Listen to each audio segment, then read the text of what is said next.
Hi class! Today we're going to learn how to make functional things out of clay. That means the object that we make will have a use. So we're going to start off for practice by making a cup. We're going to try to make the cup with the most optimal drinking experience possible. So we're going to think about all of the things that would make this cup easy for someone to drink out of. Okay, so first you're going to start with a ball of clay, and I want you to set aside a small amount of it. Have just a ball of clay that is maybe no bigger than your fist, maybe even half the size of your fist. And you're going to roll that into a ball, and we're going to start just the way we did when we made our practice blobject by making a pinch pot. So if I sort of smooth out these cracks and things ahead of time, I'm usually better off. Smooth those out. And then I take my thumb and I shove it down until I'm about 1/4 of the way from the bottom. Then I take my pinchers like this, and I'm going to carefully pinch around the side of the cup.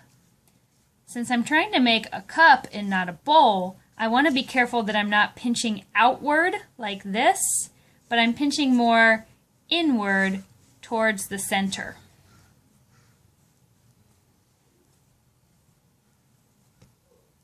That will help make the clay walls start to go up rather than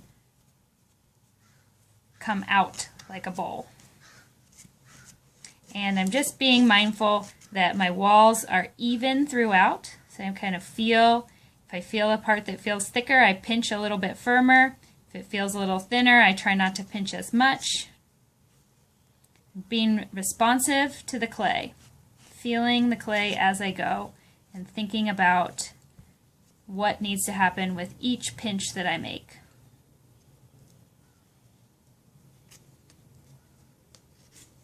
Okay, so that's about as big as I can make this bowl, is kind of as big as this space right here in my hand. But what if I wanted a taller cup? So what I'm going to do now is I'm going to add coils to make this cup get taller. So I'm going to take this extra clay. I really only need maybe about half of what I've set aside to make a coil. Move this aside.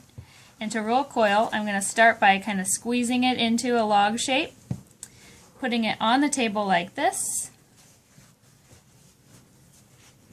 And I'm going to roll and start moving my hands outward.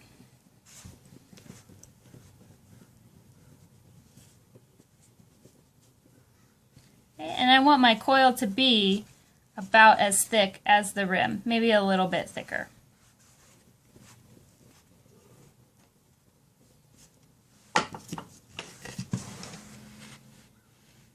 Okay, now I have my coil.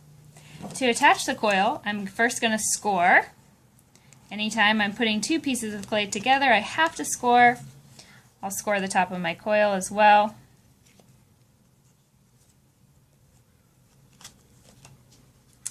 And what I'm going to do is I'm going to place that directly on top of the rim. If I wanted to make this a bowl, I would place it more on the outer edge of the rim. If I wanted it to be, let's say, like a tall, skinny vase, I'd put it on the inner edge of the rim to start bringing it inward. But since I wanted to just go straight up for a cup, putting it straight on the top of the rim. And I probably should put just a dab of slip on there as well.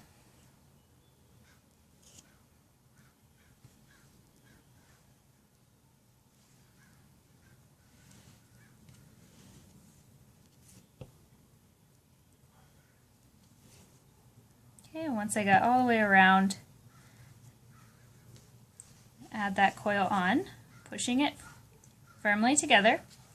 And then I take my hand and I put it on the inside, like this, and I take my thumb on the outside, and I'm going to smooth that coil into the rest of the pot.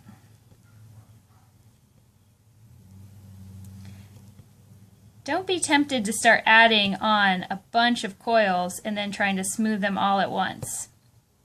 You could do that and add maybe 2 or 3 layers, but I wouldn't add more than that because you want to make sure that you can get down in the inside as well and smooth out the inside. Now I'm always bracing the opposite side with my hand so that my walls remain straight. I'm not putting too much pressure on there because it's very easy for that clay to start wanting to push outward.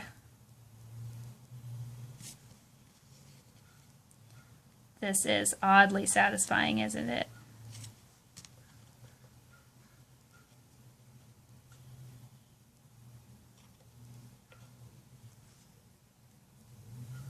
Okay, I got one layer on, and I could add on my next layer. And if my coil doesn't make it all the way around, I would roll on some additional clay. So I need to roll a new coil. I've rolled my next coil, I've scored it, I've scored the rim, and now I'm going to add on that second layer. And I could keep doing this for however long I wanted, however long it takes to get to the height that I want my cup to be. And I notice that it is starting to flare out just a little bit, so I'm going to make this coil go kind of slightly more to the inside edge of my pot.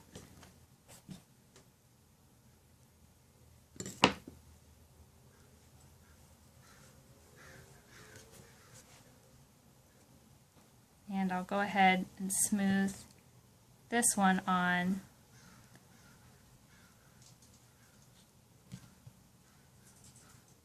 as well. Now that my cup is as tall as I want it to be, I need to start thinking about the bottom. So right now the bottom is just kind of the flatness of my bat, but oftentimes cups will have what's called a foot ring.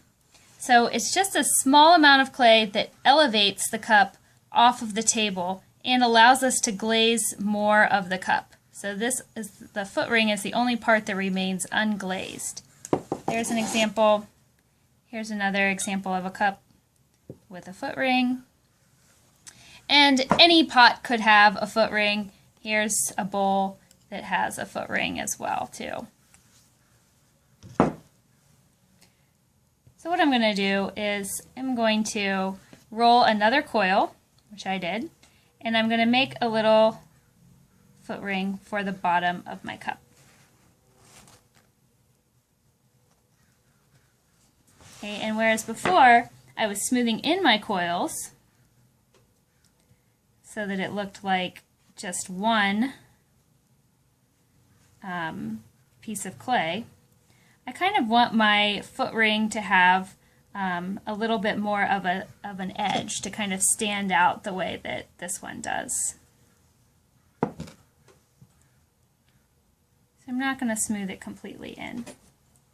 So I'll score it and score around the edge.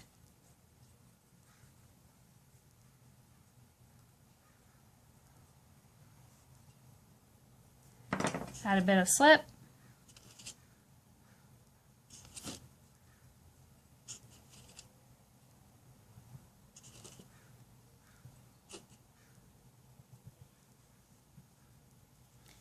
And then carefully press that on. I may need to brace from the inside of the pot to really get that pressed on.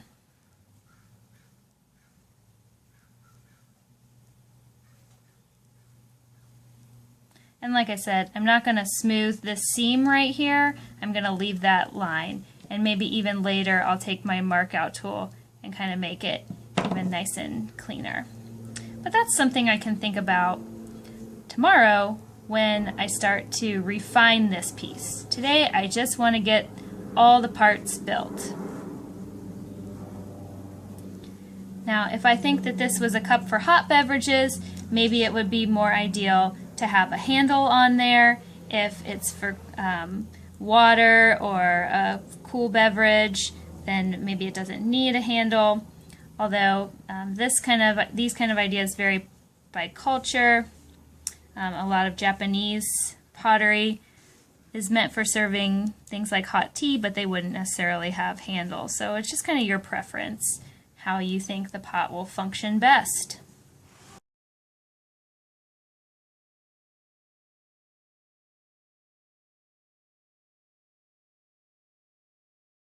Before I put this away, one thing that I want to think about is, do I need 2 of these cups for my set? If I wanted to make a set of cups and I wanted them to be the same size, I have to keep in mind one critical factor, is that clay shrinks. As soon as we take it out of that block of clay, it will begin shrinking. So if I want a cup that's this exact same size, I have to measure it today to know how big to build my second cup tomorrow, because by tomorrow this will have already begun to shrink. So of course you could measure the dimensions with a ruler and write those down very precisely.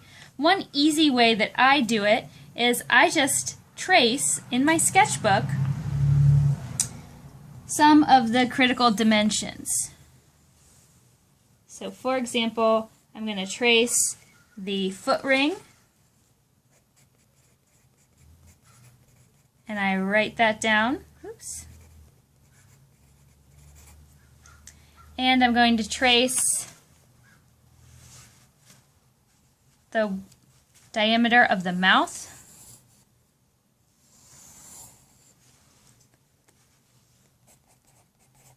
And I write that down. And it probably would be wise for me to take my ruler and measure how high it is today